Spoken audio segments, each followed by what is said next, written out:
Hi friend, आज हम discuss करेंगे सीआरओ की ब्लॉक डायग्राम पे। इससे पहले कि अगर आपने अभी तक हमारे चैनल को सब्सक्राइब ना किया हो तो पहले हमारे चैनल को सब्सक्राइब कर लें ताकि हम जो नए नए वीडियो अपलोड करें वो आपको आसानी से मिलते रहें। चलिए देखते हैं सीआरओ के ब्लॉक डायग्राम पे।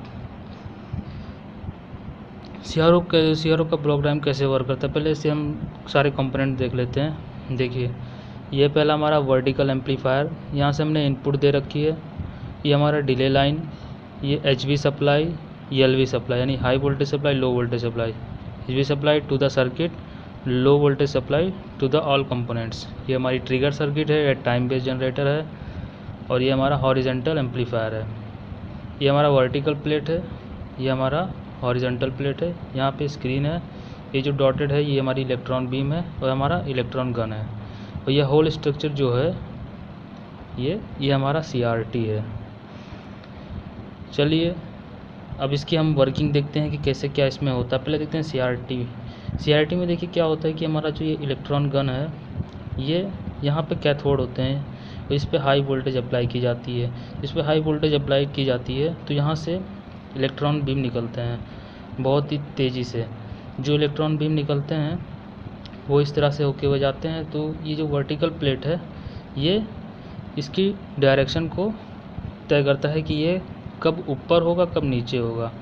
मान लीजिए अगर हमारे यहाँ पे पॉजिटिव अधिक है, यहाँ पे कम नेगेटिव है, तो ये हमारा ऊपर की डायरेक्शन में होगा। और अगर यहाँ पे पॉजिटिव है, यहाँ पे नेगेटिव तो ये नीचे की डायरेक्शन में, और ये इस तरह जाएगा। ये हॉरिजॉन्टल प्लेट हमारा इसे एक हॉरिजॉन्टली डायरेक्शन देगा। ये हॉरिजॉन्टल प्लेट इस तरह का, उसके बाद ये हमारे स्क्रीन पे आएगा। ये होती है CRT की वर्किंग।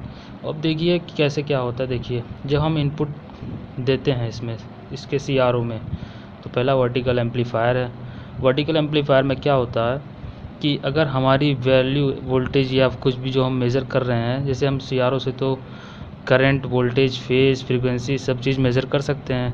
तो अगर हम जो भी हमें मेज़र करना है अगर उसकी वैल्यू कम है तो ये उसे एम्पलीफाई करेगा। तो फिर जो एम्पलीफाई करने के बाद उसका जो आउटपुट है वो डिले लाइन की ओर जा रहा है। डिले लाइन, अब इसका नाम डिले लाइन, यानी डिले लाइन का क्या हुआ काम है। डिले लाइन का काम ये होता है कि इसके नाम से ही पता चल रहा है डिले यानी देरी करना। और फिर भी हम इसे क्यों लगा रहे हैं, हम तो चाहेंगे कि हमारा सर्किट तेज़ी से वर्क करे। लेकिन क्या है, देखिए जब हमारा जो वर्टिकल एम्पलीफायर का जो आउटपुट एक है ये हमारा यहाँ पर ट्रिगर सर्किट में, फिर टाइम बेस्ड जनरेटर में, फिर हॉरिजॉन्टल एम्पलीफायर में जा रहा है। तो क्या है कि यहाँ पर वर्टिकल एम्पलीफायर के निकलने के बाद ये डायरेक्टली फिर यहाँ पे आ जाता है इस प्लेट पे, वर्टिकल प्लेट पे। और हमारा जो फिर आउटपुट आ रहा है ये तीन लेवल को पार करके तब ये हमारा इस पे हॉरिजॉन्टल प्लेट पे आ रहा है। तो इसमें सिंक्रोनाइजिंग नहीं हो पाता है, यानी दोनों एक साथ नहीं हो पाते, जिससे हमारा वेव सही नहीं बन पाता है। तो फिर हम इसलिए टाइम डिले लगाते हैं, डिले लाइन लगाते हैं जो इसे कुछ देर बाद यहाँ पे जाने देता है। फिर देखिए यहाँ पे ट्रिगर सर्किट है। ट्रिगर सर्किट क्या करता है, ट्रिगर सर्किट हमारे इस टाइम बेस्ड जनरेटर को ऑन करता है। ये time based generator basically short tooth wave form में जनरेट करता है सिग्नल।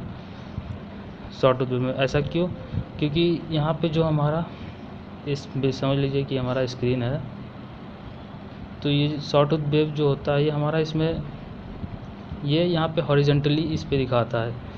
एक बार यहाँ गया फिर यहाँ आया, ऐसा क्यों होता है, क्योंकि ये हमारा शॉर्ट टूथ वेव एक बार देखिए हाई जा रहा है फिर तुरंत लो हो जा रहा है, फिर हाई हो रहा है फिर तुरंत लो हो रहा है। तो हमारा हॉरिजॉन्टली प्लेट इसके स्क्रीन पे हॉरिजॉन्टली ऐसे हॉरिजॉन्टली इधर उधर होता है। तो हमारा ये फिर short tooth wave horizontal amplifier पे जाता है, फिर ये सीधे हमारे इस पे हॉरिजॉन्टल प्लेट पे आता है। और इससे हमारे फिर बाद में हमें यहाँ पे जो हमारी फॉस्फर की स्क्रीन लगी होती है इस पे हमें जो हम वोल्टेज मेज़र कर रहे होते हैं उसका हमें वेव फॉर्म मिलता है।